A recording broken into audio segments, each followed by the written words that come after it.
नमस्कार मित्रांनो, कथासंग्रहाच्या आजच्या व्हिडिओमध्ये तुम्हा सर्वांचं मनापासून स्वागत करतो। मित्रांनो, झी मराठी वाहिनीवरील चला हवा येऊ द्या या कार्यक्रमातून संपूर्ण महाराष्ट्राला पोट धरून हसवणारा सर्वांचा लाडका अभिनेता म्हणजे भाऊ कदम। आपल्या उत्तम अभिनयाने आणि कॉमेडीच्या जबरदस्त टायमिंगमुळे त्याने प्रेक्षकांच्या मनावरती अधिराज्य केले। मित्रांनो, भाऊ कदमला ओळखत नाही असा एकही मनुष्य आज महाराष्ट्रात शोधून सापडणार नाही। आज भाऊ यशाच्या सर्वोच्च शिखरावर जाऊन पोहोचलेत। मात्र यामागे अनेक वर्षांची मेहनत, जिद्द, चिकाटी आहे हे आपण विसरता कामा नये। भाऊने आतापर्यंत अनेक भूमिकांमधून प्रेक्षकांना खळखळून हसवलंय। नाटक, चित्रपट, मालिका आणि चला हवा येऊ द्या या सर्व कार्यक्रमांमध्ये त्याने हरहुन्नरी अभिनय साकारलाय। परंतु या सगळ्यात भाऊला खरी ओळख मिळाली ती म्हणजे फू बाई फू आणि चला हवा येऊ द्या या कार्यक्रमांमधूनच। या कार्यक्रमांमधून तो घराघरात जाऊन पोचला। भाऊची जबरदस्त फॅन फॉलोईंग असण्याचे एकमेव कारण म्हणजे त्यांची साधी राहणीमान। मुळातच लहानपणापासूनच भाऊंचा स्वभाव शांत, लाजाळू आणि साधा होता। आज प्रेक्षकांना बिलकुल वाटणार नाही की भाऊ कदम यांचा स्वभाव शांत आहे, कारण भाऊंनी त्यांच्या विविध प्रकारच्या भूमिकांमधून वेळोवेळी प्रेक्षकांना हसवलंय। त्यामुळे असा हा सर्वांना सतत हसवणारा भाऊ कदम शांत स्वभावाचा आहे यावर चाहत्यांचा अजिबात विश्वास बसणार नाही। मित्रांनो, भाऊ कदम हे सोशल मीडियावर फार सक्रिय नसतात, परंतु कधी कधी ते आपल्या कुटुंबियांसोबतचे फोटो, चला हवा येऊ द्या सेटवरील फोटो, कलाकारांसोबतचे फोटो आणि व्हिडिओ इंस्टाग्रामवर शेअर करताना दिसतात। अशा या भाऊ कदमच्या अभिनयाच्या कारकिर्दीविषयी आणि त्यांच्याशी निगडीत असलेल्या माहितीविषयी आज आपण जाणून घेऊयात। भाऊ कदम यांचे संपूर्ण नाव भालचंद्र पांडुरंग कदम। 3 मार्च 1972 मध्ये भाऊंचा जन्म झाला। त्यांचे बालपण हे मुंबईतील बीपीटी क्वार्टर्समध्ये गेले। वडाळा येथील ज्ञानेश्वर विद्यालयामधून त्यांनी आपले शालेय शिक्षण पूर्ण केले।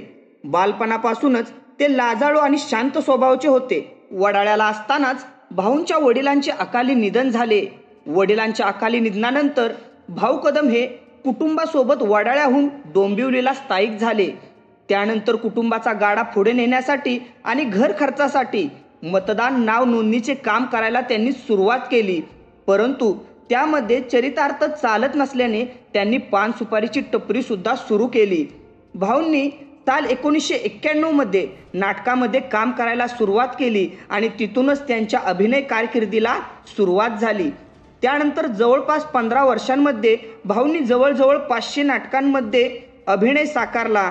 अनेक विविध भूमिकांमध्ये त्यांनी काम केले, परंतु त्यानंतर त्यांच्या अभिनय करिअरमध्ये मोठी संधी मिळत नसल्याचे पाहून त्यांनी अभिनयाला कायमचा रामराम ठोकण्याचा विचार सुद्धा केला। परंतु त्यावेळी विजय निकम यांनी त्यांना जाऊ तिथे खाऊ या नाटकात प्रमुख भूमिका साकारण्याची संधी दिली। भाऊंनी या संधीचं सोनं करून दाखवलं। हे नाटक त्यांच्या करिअरमधील टर्निंग पॉईंट ठरलं। जाऊ तिथे खाऊ या नाटकामध्ये भाऊंनी साकारलेली भूमिका सर्वांनी चांगलीच डोक्यावर घेतली। या नाटकानंतर त्यांनी विविध नाटकांमध्ये विविध भूमिका साकारण्याची संधी मिळाली। नाटकांमध्ये काम करत असतानाच त्यांनी 9 पेक्षा जास्त मालिकांमध्ये देखील काम केलंय। या नाटकाच्या प्रवासामध्ये भाऊ कदम काम करत असताना त्यांचा अभिनय इंडस्ट्रीमधील अनेक लोकांनी पाहिला। मराठी इंडस्ट्रीमधील अनेकांनी त्यांच्या कामाबद्दल कौतुक देखील केले। त्यापैकी काही लोकांनी त्यांचे नाव त्यावेळी झी मराठीवर सुरू असलेल्या फू बाई फू या कॉमेडी शोसाठी सुचवले। या शोकडून भाऊंना सलग 2 वेळा ऑफर मिळाली, परंतु भाऊंनी ही ऑफर दोन्ही वेळा धुडकावली।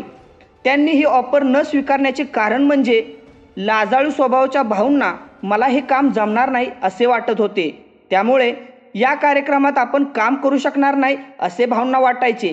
अखेर 3ऱ्यांदा भाऊंना फू बाय फूची ऑफर आली आणि यावेळी मात्र त्यांनी ती स्वीकारली। बरं, नुसती स्वीकारली नाही तर फू बाय फूच्या 6व्या पर्वाचे विजेतेपद देखील भाऊंनीच पटकावले। फू बाय फू मध्ये काम करत असतानाच भाऊने प्रेक्षकांची आणि चाहत्यांची मने जिंकून घेतली।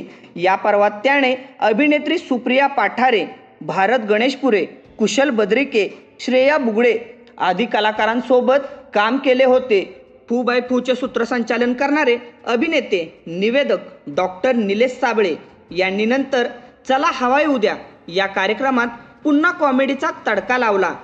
चला हवा येऊ द्या या कार्यक्रमामध्ये निलेश साबळे यांनी सूत्रसंचालन करण्याबरोबरच विविध कॉमेडी स्किट देखील केली.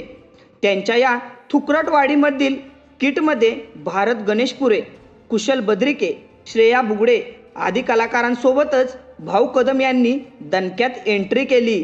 त्यानंतर मात्र भाऊंनी मागे वळून पाहिलेच नाही. भाऊला सुरुवातीला नाटकांमध्ये काम करत असताना 100 रुपये मिळायचे.